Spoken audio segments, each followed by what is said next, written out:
अस्सलाम वालेकुम and welcome to Easy Learning. आज हम ऑक्सफोर्ड प्रोग्रेसिव इंग्लिश 7 का यूनिट नंबर 10 करेंगे अचीवमेंट, जिसमें आज हम टॉपिक पढ़ेंगे अ ब्रेव हीरो के बारे में। वीडियो स्टार्ट करने से पहले आपसे रिक्वेस्ट है कि अगर आपने चैनल को लाइक शेयर और सब्सक्राइब नहीं किया तो काइंडली कर लीजिएगा।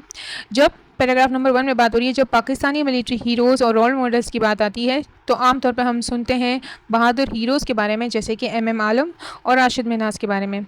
मरियम इफ्तिखार जो हैं वो उन कुछ फीमेल मिलिट्री हीरोज़ में से हैं जिन्हें शहादत नसीब हुई और जिन्होंने अपनी जान दी अपनी ड्यूटी के दौरान।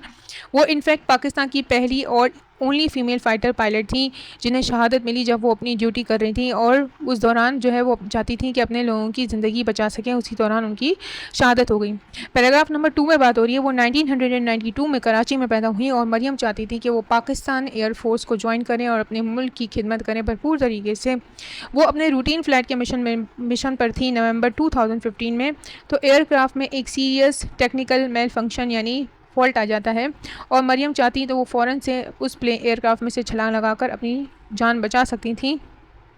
लेकिन क्या हुआ, उन्होंने ऐसा नहीं किया क्योंकि वो एरिया जो है वो कहाँ फ़्लाई कर रहा था, रेजिडेंशियल ग्राउंड में फ़्लाई कर रहा था और वहाँ पे आबादी थी। अगर वो ऐसा करती तो हो सकता था कि वो एयरक्राफ्ट आबादी में गिर जाता और बहुत सारे लोगों की जान चली जाती। तो इसीलिए मरियम और उसके को पायलट ने ये फैसला किया कि वो एयरक्राफ्ट को पॉपुलेटेड एरिया से दूर लेके जाएंगे और फिर वहाँ से छलांग लगाएंगे।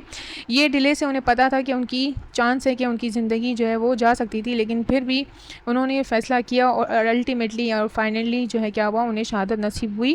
वो शहादत के मरतबे पर फाइज हुए दोनों। पैराग्राफ नंबर 3 में बात हो रही है, मरियम मुख्तार जो है वो मानी जाती है, निशानी है हमारी सक्सेस की और पाकिस्तानी औरतों के लिए हौसले का बाइस है। पाकिस्तानी वुमेंस जो है अब जो है बहुत इंपॉर्टेंट रोल प्ले कर रही हैं हर फील्ड में और आर्म फोर्सेस को भी ज्वाइन कर रही हैं, जो पहले मेल डोमिनेटेड फील्ड मानी जाती थी, यानी जहाँ पर सिर्फ मर्द काम करते थे, अब वहाँ पर भी औरतें काम कर रही हैं, यानी पाकिस्तानी आर्मी में।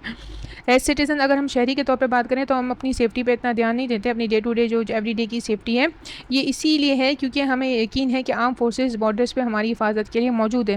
वो प्रोटेक्ट करते हैं हमें फ़ॉरेन थ्रेट से, यानी फ़ॉरेन हमलों से, यानी बाहर कोई हम पे हमला ना करते, उसके लिए हर वक्त बॉर्डर पे हमारे लिए हिफाजत के तौर पर खड़े रहते हैं और हमारे मुल्क की डिग्निटी को, अज़मत को बरकरार रखा हुआ है उन्होंने।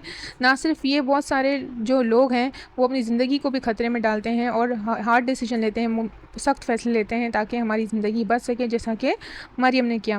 पैराग्राफ नंबर 4 में बात हो रही है, हर साल जो है वो सेलिब्रेट किया जाता है डिफेंस डे 6 सितंबर को, ना सिर्फ इसलिए कि सल्यूट किया जा सके उन जो आर्म फोर्सेस मौजूदा हैं, यानी जो करंट आर्म फोर्सेस हैं पाकिस्तान के, बल्कि ये उन्हें भी खराज तहसीन पेश करने के लिए ये दिन मनाया जाता है जिन्हें शहादत मिली जंग के दौरान या अपनी ड्यूटी करते हुए।